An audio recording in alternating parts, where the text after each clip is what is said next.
dalam demokrasi itu Bung Ketua, buat kami yang belajar ilmu politik, itu paham yang terpenting bukan hasil akhir tapi proses.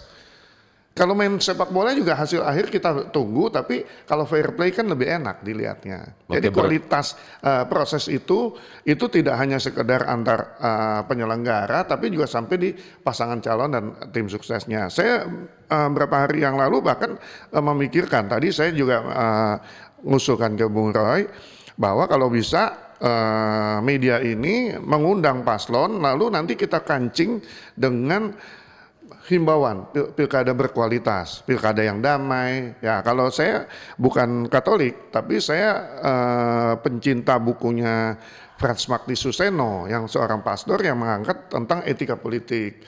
Nah, dalam politik ini kan seperti ini. Nah, pihak Bawaslu tugasnya adalah mengangkat proses itu berjalan dengan baik. Ya. Kalau yang disampaikan oleh Bung Ketua Bawaslu Manado tadi menyatakan memang yang bersangkutan dengan teman-temannya pingin pemilu yang berkualitas. Nah, emang persoalan di situ. Karena ini juga saya mesti apresiasi pihak-pihak yang patut diapresiasi kan, tapi yang tidak patut diapresiasi mesti saya katakan karena apa? Kinerja dari KPU dan Bawaslu itu kan di backup oleh uang rakyat.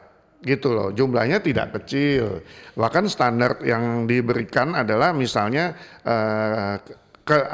dananya untuk istilahnya bintang 5, hotel bintang 5. Jadi jangan sajikan kami produk yang kaki 5. Kayak gitu. Karena memang saya juga lihat ada beberapa kegiatan kan standarnya bagus gitu loh. Misalnya kegiatan sosialisasi ataupun apapun dalam bentuk seminar, diskusi apapun namanya, itu misalnya di hotel bintang 4. Nah, itu kan berarti ada tuntutan dan juga udah diberikan mengenai dananya. Dan itu beberapa catatan itu menjadi catatan penting dan sebaiknya segera disikapi oleh KPU.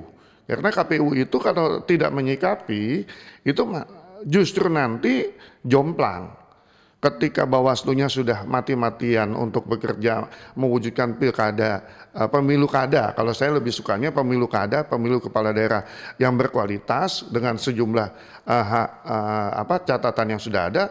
Sebaiknya dalam waktu tidak lama lah, langsung direspon. Lalu ini karena begini, Bung Ketua pasti sadar paling berat itu kan tekanan politik. Jadi